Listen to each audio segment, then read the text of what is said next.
Awesome.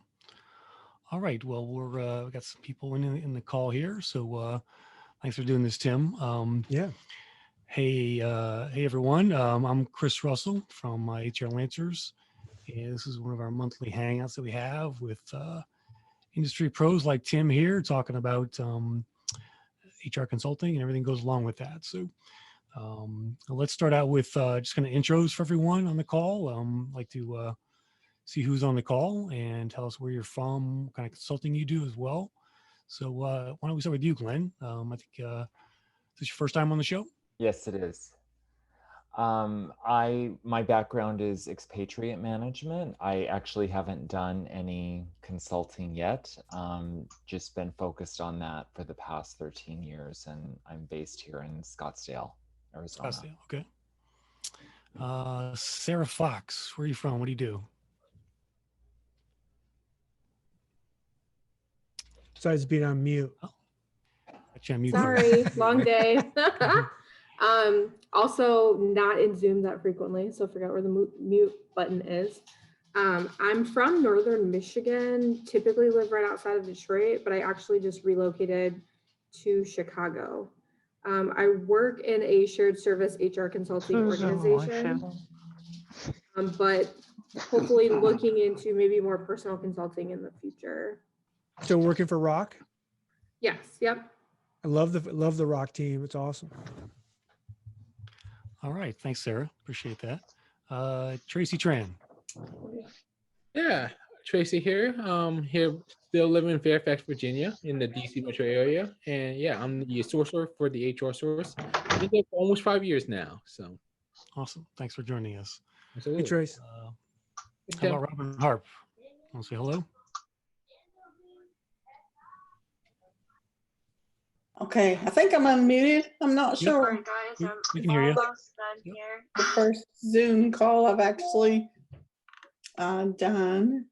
I'm a. Wait, first Zoom Ever? call? I'm sorry. First Ever? ever Zoom call. Yes, Nice. first That's ever awesome. Zoom call. I've actually set them up, but never been. I'm still learning how this works. That's All right. You're doing well. Thank you. I'm a contract recruiter for the cement industry, which is heavy industrial world. And of course, we're limping along this year. Last year I made 25 placements. This year I've made 2. Wow. What part of the country? It's a crazy thing. I live in Tennessee and I work all over the United States. Okay, And of course, I was working from home before it was cool. All right. Nice. Awesome. Let's see. How about Alyssa Smith?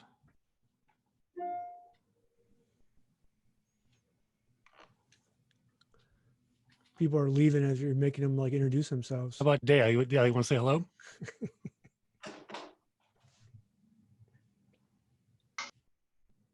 There she is. Oh, there's Alyssa. Hi, everyone. Nice to meet Hey. you all. Nice to meet you. Good Where are to you calling see you. from? I'm in North Carolina. North Carolina. Okay. What kind of consulting do you do? Or- I don't do consulting yet, but I'm trying to branch out. Gotcha. Cool. All right.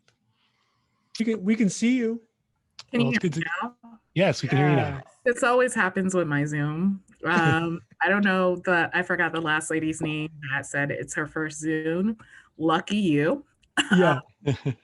But I do not do consulting work, but I'm really interested in it. I'm an HR team of 1 for a small government contractor. I am in Northern Virginia, and I'm a 1-man HR team, so I do everything. But my specialty really is the benefit side of HR. Cool. Benefits. Okay. Awesome. How about Katy Madden? You want to say hello? Hi, everyone. Sorry my video is off, but I am driving to pick up my son from school. Wow. So didn't think that would be safe. Hi, I've been in HR leadership roles in retail and communications for about 15 years, but left about a year ago and trying to get into the consulting world. And I've done a little bit through a consulting firm, but I really want to expand and do it on my own. I'm more of a generalist. So like HR business partner opportunities, and then I've been doing a little bit of executive recruiting, but really hoping to be able to better market my skill set. All right. Well, thanks for joining us. Appreciate your dedication, driving and listening. All right. Nathalie Joseph, how about you? Hi, you pronounced it correctly. Most people get tripped up. So I'm Nathalie, the H is silent, and I am currently a senior HR business partner in Georgia with a small nonprofit. Haven't been consulting yet, but I am interested in generalist opportunities as well as executive coaching. That'll be my niche. We could tell you were down south just by you saying Georgia. Using it perfectly. I love that. Nice. Well, thanks for joining us, Nathalie. Princess Madison, you want to say hello? And we'll do Mark. Hello, I'm Princess. I am based in Seattle. I've been an HR generalist and also a talent acquisition manager. And so I'm just awesome to find out more. Thanks for joining us. Mark Anthony Dyson. Say hello. Hey there. Hey, Mark. There he is. I guess we're introducing ourselves. I just got in a little bit late. Yeah. Where are you from and what do you do? I'm in Chicago, a career consultant, but do a lot of writing, freelance writing, job search and careers. Yeah, it's pretty much that lane these days. Well, hey, Mark, I want to ask you, what's career coaching like these days? Resume writing? Never? Well, actually, I don't do clients anymore. I've been doing writing. I do like a job lab where I help. Well, I did during the summer anyway, where I help job seekers, mostly people from my mailing list, with their job search. So I don't do that one-on-one, but I'm B2B mostly these days, doing freelance writing. So that's my preference. I do other things that generate more money, but that's the lane I'm in right now. Gotcha. Awesome. Well, good to see you again, Mark. It's been a while since we chatted. You too. Toni Hill, you want to say hello? And then we'll do Marie. Hello, how are you? I'm Toni Hill in Columbus, Ohio. I'm currently at the National Veterans Memorial and Museum, and I've been mainly in employee relations and HR generalist. All right, welcome. Thank you. And finally, did we lose Marie? Yeah, we lost Marie. All right. Well, thanks everyone. Feel free to throw your URLs in the chat, your LinkedIn URLs in the chat if you want to connect with each other. I'd like to encourage that. And let me introduce our guest today. So we're going to talk about personal marketing tips with our friend Tim Sackett here. Tim is the president of HRU Technical Resources, a staff firm based in Lansing, Michigan, right? Lansing? Yep. Okay. He's an author, a blogger, a podcaster, and he just might be the most famous guy in HR circles. Normally, I see Tim several times a year at events across the country where he frequently speaks on HR and topics. Not this year though, so here we are on Zoom. And quick shout out, I got his book, Talent Fix. If you want a good primer on talent acquisition, definitely pick this up, published by Sherm. So how's the book going, Tim? The book's going good. Like from Sherm's standpoint, like they tell me, I mean, again, it's 2 years old now. And again, I wrote it, like the entire purpose was, when I started writing, I think it was Mark Anthony that said, like, he's just been writing. Like that's how I kind of started out in this space, was started blogging. And it started with Fistful of Talent, and then started my own blog. And then it just kept going and going and going and going. And then I've been writing like every day for about 9.5 years. And what happens is, like, you start to gain and build an audience, and then people start to think you know what you're talking about. And for me, it was a lot of people reaching out, with nonstop questions around talent acquisition and how would I do this and what would I select here. So the book was written to say, oh, it's, I wrote it all down. It's in a book. Here's what I would do. If I came in and I was to consult in your shop or whatever, if I was going to be the TA leader of your company, here's what I would do. And it's been really good. People were telling me for years, like, oh, you need to write a book, you need to write a book. And I'm like, I literally have written like 4,000 blog posts. And I'm like, I don't think I need to write a book. And then sure as heck, boy, you write a book, and all of a sudden, like the speaking gigs like doubled overnight. Like it was crazy.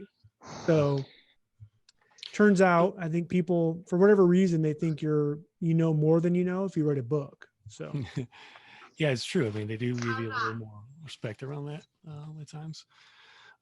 So Tim, let's go back a bit. Like, tell me, like, when did you first think about, blogging every day? And take me back to those first, that first, I guess, year. What was your motivation behind it all? And secondarily, what motivates you to blog every day? Yeah, for me, it was really around, it was therapy. Like I had just taken an HR executive job. I moved from one job I loved, but there was like a lot of company stuff being done, whereas it was going to get sold. So I wanted to kind of get out of there beforehand. And then, and so I found Chris Dunn's HR Capitalist blog, which I loved. And then, met with or sent a message to KD. We hit it off. He's like, hey, you should start writing, for Fistful. I didn't even know I was a writer. I wouldn't have considered myself a writer back then.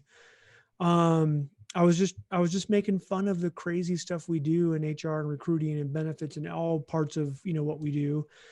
And I got the Friday slot at FOT, which I thought was like a glamorous spot. Little did I know in the blogging world, that was like the death spot for content, right?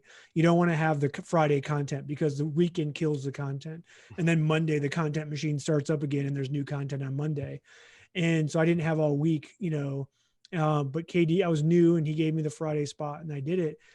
It ended up being therapy for me. It ended up really, like every week I got to write and just kind of like understand not only what I thought was funny about what we do, but also about what we love. And I think Chris, like when you write on the internet, you better do some research and you better be involved with what you're writing about, or people will call you out right away. So it actually got me more engaged in my career as well as an HR and talent pro. So that worked out really well.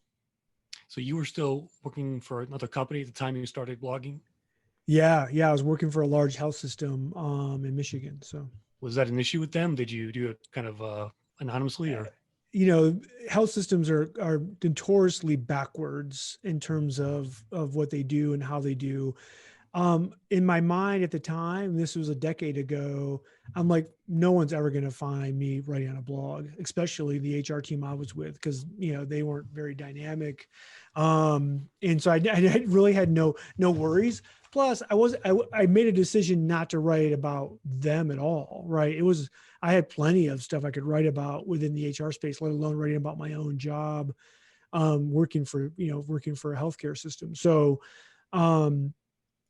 yeah, I didn't really have concern. And then I think it was about probably a year into writing that I came and took over, the job I have now, which is I own and run a staffing firm, which my mother started actually 40 years ago. So she had some health issues and said, look, I'm going to sell the company, or do you want to come back and run it? So it ended up being perfect. And so at that point I was my own boss kind of, so I didn't have to. The only person I had to make sure I didn't piss off was Mom, and she didn't read the blog, so it was fine. What was like an early sign for you that this personal marketing was working for you? Either maybe let you a new client, or was there kind of an early aha moment for you? So my wife makes fun of me. She calls me a micro celebrity. She's like, there's like 13 HR ladies in the world that want their picture with you. And so she always would make fun of this blog and, the Twitter stuff and like all the social media stuff. And so we were walking in, we were going on a trip, I think for like spring break or something. And we were going through the Detroit airport, and the Delta terminal in Detroit, it's like a mile long, right? And they have those big, long moving walkways. And so it's like an idle Tuesday or Wednesday, middle of the day. So the airport's kind of empty. And my wife and I are just going off on this trip. And all of a sudden there's a guy coming the other way, and he's looking at me and he's like, "You're Tim Sackett." And I'm like, yeah. He's like, I read your blog. And my wife was like, oh my God, I'm never going to fit your head into the airplane at this point that you got recognized by somebody. But even early on with the blogging stuff, you had people like would make comments or send you like notes. A lot of times I would get like private emails sent to me from CHROs. And we were just talking on our HR Famous pod. Tony Shea responded to one of my blog posts in 2009 in like in a brilliant way. Like he was so funny about it. And so you had like these little things that would happen to say, oh my gosh, people are actually reading this stuff that's out there. And it's going way beyond what I thought it was going, you know? Yeah. So we have some, newbies on the call here. Some people who want to get into consulting. Yeah. What, where should they start? Like give them some tips here on a couple things and where to start to kind of make a name for themselves. So, I think I got lucky building an audience. And then because that audience then becomes built-in business development. Ultimately, if you're a consultant, you're not a consultant until someone's paying you, right? And so I got lucky because I was just doing all this free work in terms of writing and building an audience. When that audience in turn was like, oh, we want to hire you to come and do this. So, kind of like Mark is doing and building an audience, getting a name out, you can definitely start a blog. The problem is now is the space is so convoluted. It's so hard to break through the noise. Now I'll tell you, for me, one of the things that I still think has a lot of room is like TikTok. There's not a lot of people out there on TikTok. I mean, there's a lot of people out there on TikTok, right? But everybody is kind of doing their own thing. If you think about the niche you want to get in, I think it was, I can't remember, maybe Katie or Marie, someone said that like their specialty is benefits, right? That's kind of their go-to. There's probably not hardly anybody on TikTok giving benefit strategy tips in 60 seconds, right? And you'd be shocked at how the build of the following that you can build up by going out and starting whatever that is. And it's about being consistent and having a cadence. So you can't just write one thing or do one TikTok and think like, now I don't have to do anything else. You have to, if you're going to do content marketing, you have to keep filling that content machine. You don't have to do it every day, but you better have a consistent cadence of every week or whatever that cadence is you have. And you continue to kind of go and do that. The other piece of advice that I still think I do a bad job at this, I can get way better, but it's telling people how they can pay you. The reality is if you have a specialized skill, somebody is going to need that skill. And we're notoriously bad at telling people how to write us a check. And like, so I started with, I can do a recruiting audit. Like I can come in for $1,000 and I can tell you what you're good or bad at in recruiting and how you can get better, knowing that will probably turn into other work for me. Right. But that $1,000, people are like, oh, that's too expensive. Do it for $500, do it for $99, whatever you decide. All you want to do is be able to start that relationship and get your foot in the door. But you have to be very specific about how are you going to pay me money and what am I going to do for you? What's that deliverable that I'm going to give you? Because too often what I find our consultants are like, I can do this and this and this and this. What do you want? And the buyer doesn't know what they want. But when they see it, then they know. But you have to give them that shopping list of, I want this and I want this and I want this. And it's going to cost me 15 grand. Great. Bam. Here's the check. You'd be shocked at how much money organizations and enterprise organizations are willing to pay for some expertise to come in and say, I'm going to dig into your EEOC data and I'm going to give you this report. Bam, $5,000, yeah. And they want somebody else that's an expert to be able to do that for them. Nice. So I think you said about 4,000 blog posts. What's the most viral blog post you've written, Tim? And why do you think it took off? So, well, the one that is the most viral of all time has been the hugging post. So I did like literally the 13 rules or 11 rules of hugging at work. And this is obviously pre-pandemic. And the reason, again, that went viral was just timing and luck. Jeff Weiner, who's the CEO of LinkedIn, somebody had passed it on to him. And this is before everybody could publish on LinkedIn. So this was when they only had the LinkedIn insiders, and there was only like a 12 at the time. It was like Jeff Weiner, Richard Branson, Obama, I mean, it was like huge names, right, that were allowed to publish on LinkedIn. And he decided to share it. And the algorithm, of course, I mean, he's the CEO, sent it out to everybody, and it went crazy overnight in terms of a blog post. Now, but really it's still kind of clickbaitish in terms of the blog posts that do well, like the 5 interview questions that every hiring manager should ask is always going to do good traffic. Yeah, listicles always do pretty well. Yeah. Speaking. Okay. Who do you follow in the space? Like, who do you like to read? I think that stuff rubs off on you if you read that a lot constantly. And tell me more about how you stay informed and educated. Yeah, most of my reading is done outside of the HR world at this point. I do still, I'll follow a bunch of groups, and so I'll pick up like, Hung Lee's Recruiting Brain Food, or Unleashes, HR kind of HR tech, they're curating a lot of information so I can find it quickly, right, and get to that. I still love individually blog posts of like Chris Dunn. I think is just, he's my best friend, and he's just a great writer. He got me into this, and I still, every single time he writes, I'm jealous. I'm like, oh, I could have wrote that. Oh, I should have wrote that. And that to me is always kind of a sign that I like that writing style. I love, I read a lot of economist stuff, because I think they do, for me, they take all of this data and extrapolate some really great ideas that we can then, take into HR. So I love reading a lot of that kind of stuff as well. How much time you spent creating content each week? Do you have a percentage there? I mean, so like, it's funny because I tell people like I have 2 full-time jobs. I run a staffing firm, and then, I have a leadership team that helps. I mean, they're amazing. So I don't have to necessarily run that for 40 hours.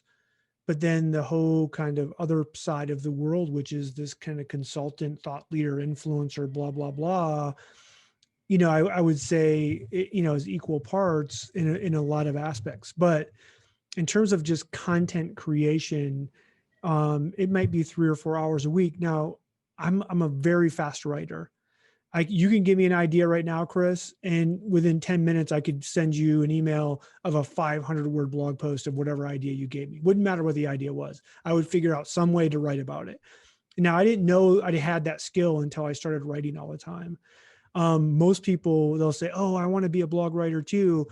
And I'll ask them to write me a 500-word blog post, and it will take them 2 weeks for them to send it to me. They've said, like, I've been, painstakingly going over this for 2 weeks. And I'm like, oh gosh, you can't be a blog writer.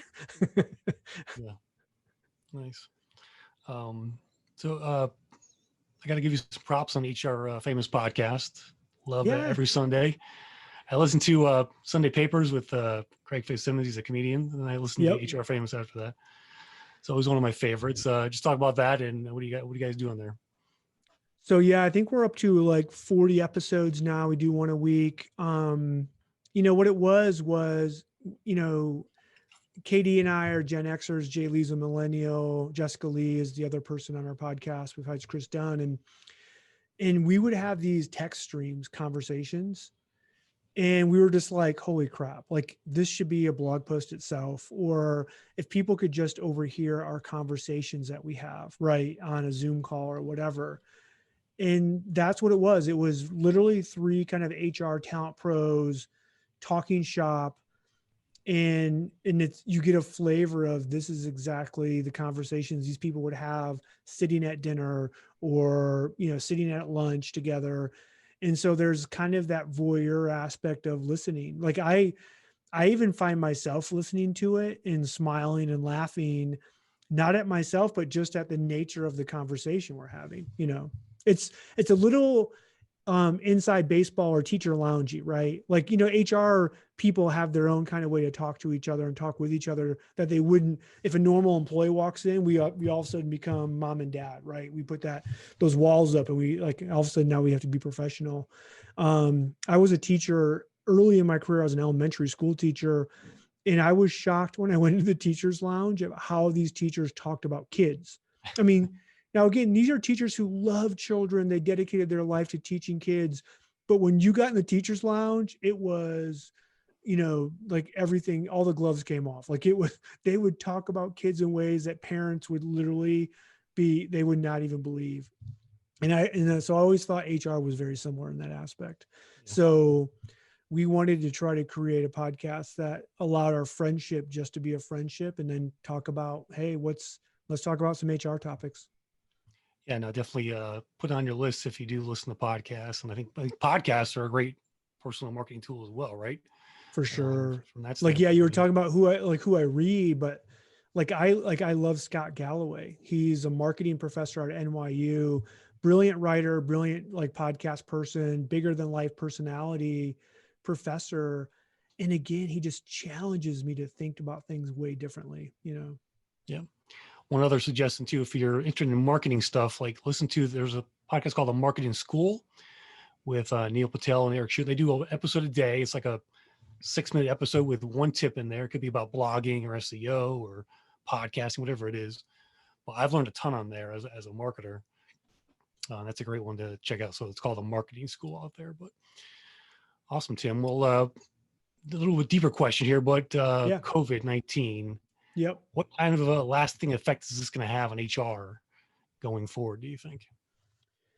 Well, I definitely think, so many organizations and leaders thought that they could not be remote, right? Like, oh God, we would just never do that. And I think COVID forced people to go remote, whether they liked it or not, they had to do it. And I think a lot of people goes, oh, wow, hey, we can actually do this. Now, a lot of the recent research and studies coming back are saying like up to 75% of people want to come back in the office in some capacity, right? Yeah, they're full-time or hybrid. But I think what it's shown us is in professional settings, we can definitely add more flexibility than what we had.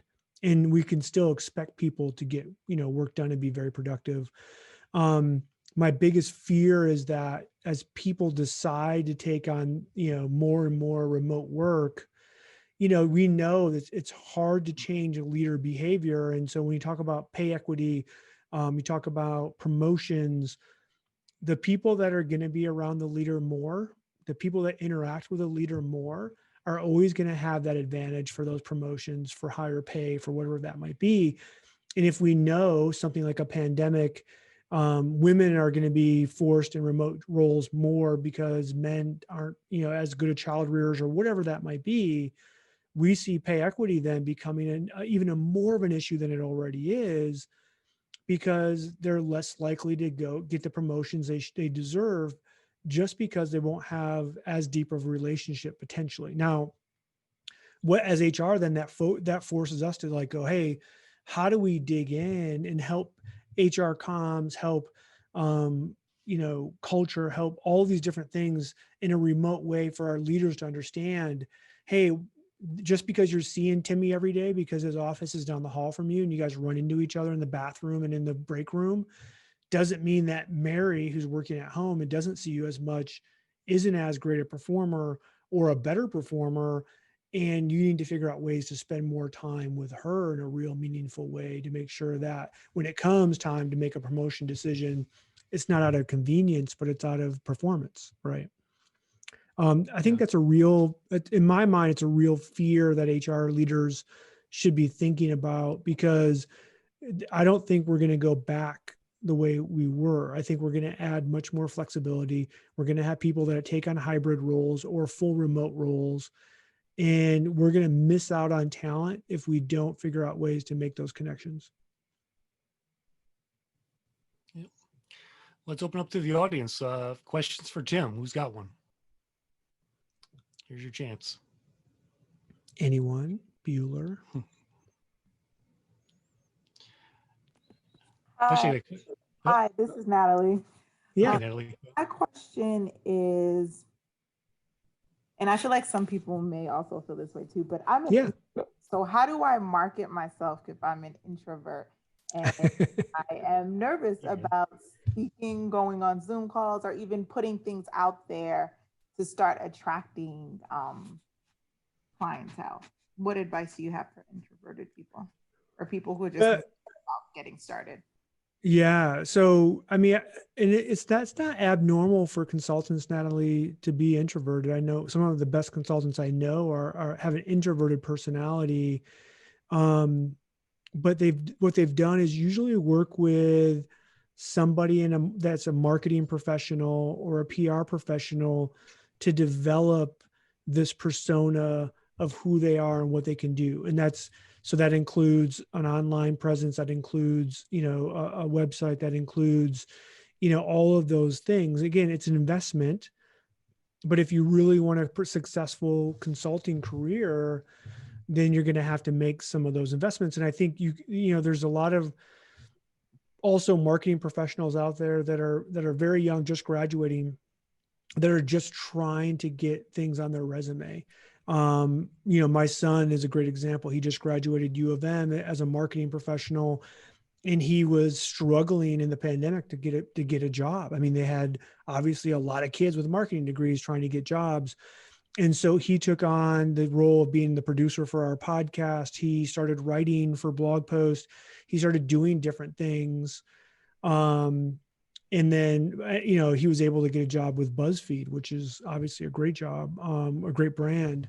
And, so sometimes you just have to reach out and, also like I use myself, will use Fiverr or Upwork, and it's shocking at how inexpensive you can get some work done that will position you that nobody in the world will know that you're an introvert. Now, eventually you're going to have that sales call, right? And what I'll say is like, find, friends, family, peers that you can have those calls. I mean, legitimately practice calls where you have the real conversation time and time again, so that when you get on the real thing, it becomes second nature for you.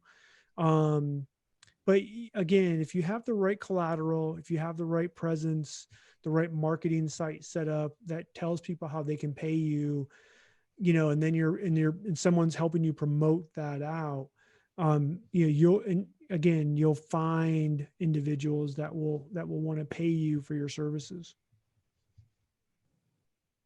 It's a great question. Tim. I like that. Yeah. I have a question. Yeah. So I'm still working for a professional organization. I'm in graduate school. I'm working on getting my PhD, but I'm thinking about what my career looks like after that's completed. And I'm considering if I'm going to take some like personal ambition to get my thoughts out there, what would be the best platform? So I started with thinking about maybe I would start with writing a book. Now I'm thinking more about blogging. The idea of a podcast has crossed my mind. I know it would be great to do all those things, but if I was going to pick one at this point, what would you recommend starting with? Well, I mean, for me, like, it really depends on what you're most comfortable with. If you're more comfortable at writing, then you do a blog. If you're more comfortable at just, hey, I think I can get on in a podcast for 30 minutes or an hour or 15 consistently, again, it's about cadence, right? So whatever you think you can do consistently over time, go that route. And then, the easiest way to go is like a Medium, blog, like for the site Medium. You can, kind of get a blog out there and start writing, and putting your thoughts out there. And they kind of have, people will be able to find you through that platform and, start to be able to interact and grow your audience. I think if I was going to start over, like I have a WordPress blog, but if I was going to start over today from scratch, I probably would go with one of those blog sites, like a Medium that's already kind of out there, that just makes it super easy for me to go, just throw it up there, have my content. I don't have to worry about, oh, is it going to fall? Is my theme not going to be, do I have to have this add-on or whatever? Like running your own WordPress site, you turn into like a micro IT professional, sometimes trying to make sure that thing runs properly. So just trying to make it as easy as possible. There's a lot of podcast sites like that as well, that you can just go click on it, record, bam, publish, and it's out there. And you can do a podcast that way.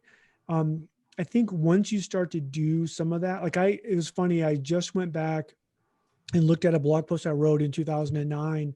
And I was like, holy crap, I was such a bad writer, and I still don't think I'm a good writer, but like after you've been writing for so long, you just learn, what you're really bad at, and you get better at things. And so you become better, but you just have to start doing it. So whatever you do, just start, do that first one, get it out there.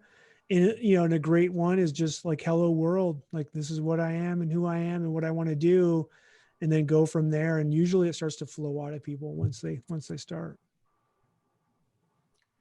Great advice. By the way, whatever you do first, send it to me. I want to know. Okay. All right. Sounds good. Right? Yeah. And I'll put a comment on there and I'll share it. So Okay. make sure. Yeah. Perfect. Thank you. You can do LinkedIn too, Sarah. Your own LinkedIn, articles there. That's basically yeah. Yes, I've thought about that as well. And I just need to pick something, obviously. It automatically goes to your network, so it's kind of has built-in marketing to it already. Yeah. So. Okay.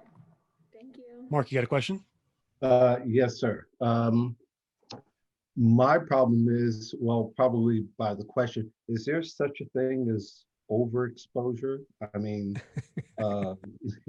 it's not that I try to do everything, but I think I do more than probably the average person with live streams and videos, podcasts. My main thing is writing, but I feel like video has been a really good complement to draw attention to my writing. So what are your thoughts regarding that? Again, I'm not the Joe Piscopo character that died in Saturday Night Live of overexposure, but I am wondering. I don't think there's such a thing as overexposure. It could be the wrong exposure, but I wonder what your thoughts were on that.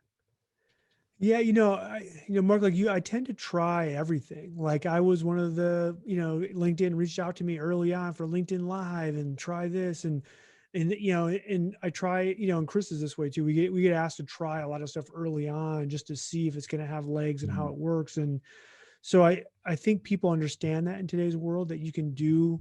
I don't think for me that the issue isn't being overexposed. The issue is, do people really know what you do? If you do, because I consider myself a generalist. Like people always ask me like, well, what do you like better, recruiting or HR? I'm like, oh God, I like both, but what that actually hurts me as a consultant, because people don't want a generalist consultant unless it's a SMB with 50 employees that has nobody in HR and they just need some help with everything. Right. Mm-hmm. So, but know that your market's very narrow.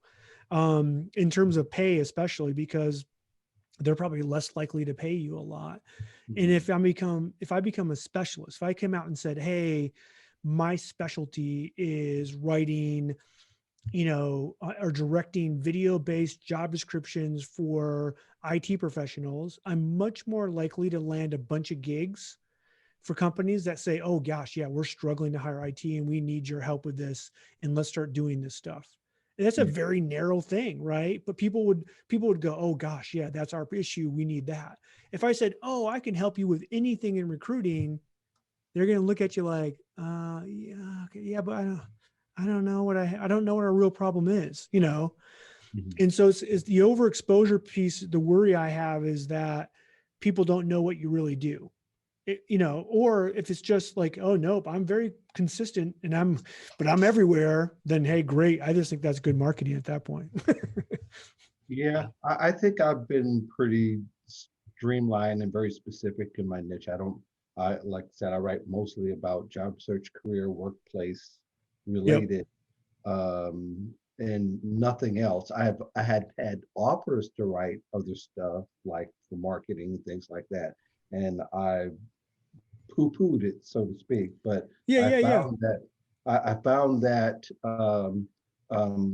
that the exposure has really helped, and really my asking price has gone up substantially ever since I've done some work for Chris, even about a year ago. So people told me that there wasn't a market for me, but there is, if you're willing to do the work and stay focused. And I just Yep. wondered what your thoughts were on it. Yeah, you bring up a great topic though too. Is the asking price and what you're willing to accept versus what you should be asking for is a real consultant dilemma. And I'm lucky enough that I have a lot of within the HR and talent acquisition space. I have a lot of relationships with other consultants that I usually, if somebody like a company reaches out and says, "Hey, Tim, we want to do this," I can reach out to 3 or 4 people and say, "Hey, what would you charge for this? Or what did you charge for this? Because I saw you worked with them prior," right? Because what I don't want to do is undercut somebody. And we talk about that a lot as a group of people is, Lori Rudiman, is a great friend of mine. She actually says like, we should start a union, right? So that, because what happens sometimes is you have like organizations will go out there and they'll try to undercut one of us and they'll say, "Oh, well, Lori will do that for, $1,000 and you're saying it's going to cost 10,000. Whereas Lori and I will talk behind the scenes and we'll say, "Look, let's both give them 10,000 as a price." And then they can choose whatever they want to choose. And so they're willing to pay the 10, but if they can get a deal, they'll take the deal. So I think being able to really ask what you're worth, and that's my one thing. Like when I said, "Hey, so there's a great, there's a person out there that Chris and I know, some of you might know her, Carmen Hudson, in the talent acquisition space. Carmen is awesome. She works for Recruiting Toolbox, and she's a consultant in the recruiting space, does recruiter training. And she tells a story of her grandmother. She was from downtown Detroit, and she would do door-to-door sales, and she would sell 3 things. And this is great for consultants because she would sell chicken, stockings, like women's stockings, and a fur coat. Those were the only 3 things she sold. The chicken, when she knocked on the door, she knew most likely women were going to answer the door. And if they didn't have anything ready in the stove or ready to cook that day for when their husband got home, they would buy that chicken today. They knew every Sunday they went to church, and so they had to wear stockings. So more than likely, once a week, once a month, they were going to have to buy a pair of stockings, new stockings. But they wanted the fur coat, and they would do a layaway on the fur coat. She's like, "I don't think my grandmother ever sold a fur coat, but she had a lot of women making payments on a fur coat." But she sold chicken. So as a consultants, we have to make it easy for someone to work with us and pay us. So like, "Hey, that 1,000, that 500, that whatever, here's what I'm going to give you right now. Let's make this interaction happen. We don't need contracts. Let's do it." But no, you better have ways to ratchet up that price tag of what you can offer. Don't go in going, "Okay, my most expensive thing is $10,000. I'm going to offer you this right now," because that might just totally like eliminate a lot of people out of buying from you that eventually will want to buy the 10,000 thing, but they want to try you out first, Yeah, one of the things that I've done is I would research the company first. And before I pitch them, I would just see if they actually have other people that they pay. Yeah. To determine at first how much I'm going to charge, because more than likely, if it's a 1 or 2 person blog, they're living from hand to mouth, as opposed to if they have a whole staff. Then of course you can look at what's realistic, and I also have people I can ask behind the scenes, "Okay, what would you ask?" or "What do you think?" And definitely the referral part works better than anything else. And then also just knowing what the market is. If somebody's only getting 25,000 visitors per month as opposed to 1 million. Yeah. And being able to have a range there that you can work with and work with them with. And most likely they'll give you that price if you show that you understand the market and they are pleased that you've done the work beforehand. Yeah, no, I always think it's whatever you do, and you can make it whatever price you want in terms of that kind of entry level price point. Make it something where they're giving you enough data and information that you then know that you can upsell them at whatever consulting thing you want to do with them, right? Like, I mean, I can usually go in and ask a CHRO, how much did you spend in the last 12 months on recruiting fees? Right. And they'll go, oh gosh, 300,000, 500, a million. And I go, okay, look, my price tag's 30,000. That's one placement fee for a 6-figure person for you. And if you don't feel like I give you the value, I will actually do a search for free for you.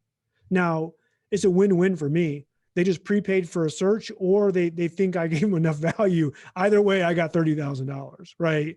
And they think they got a deal regardless, because they're like, oh, either he's going to give us this value, or we're already going to pay for a search. We might as well use Tim and we'll get a search, But I'm able to get enough information to know, are they willing to pay? Now, if they go, well, we never paid a fee for recruiting, I can dig in. Well, what are you paying for this service or that service or whatever?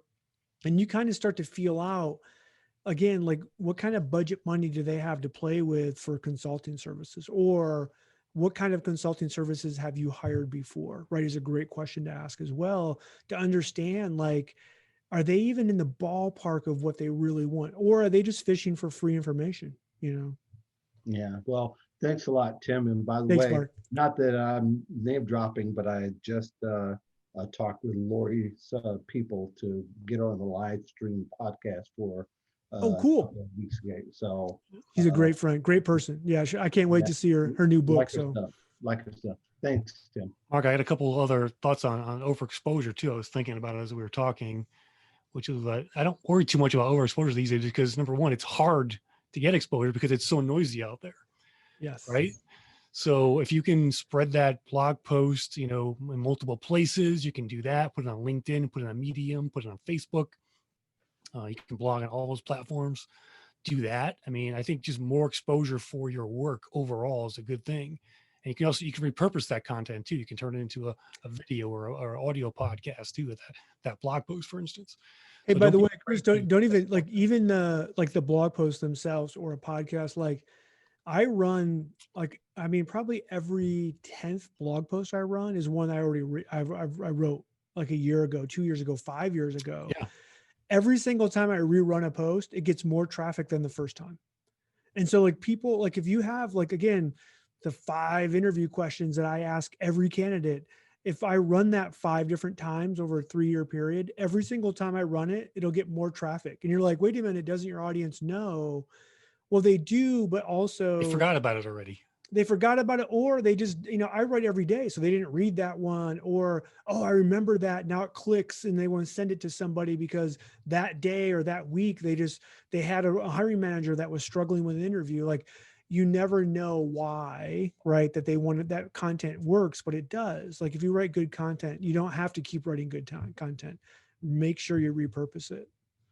Yep. Awesome. All right. Well, we're closing on the almost an hour here now. Any last questions for Tim before we close out? Feel free to shout outs. I will do the replay of this event and push it out on HR Lancers across all the channels as well. So stay tuned for that. Cool. Make sure for everybody, reach out, send a LinkedIn invite. I know people were doing that in the chat. That, we talked about branding. Like, I've been very consistent. When I started, I got lucky.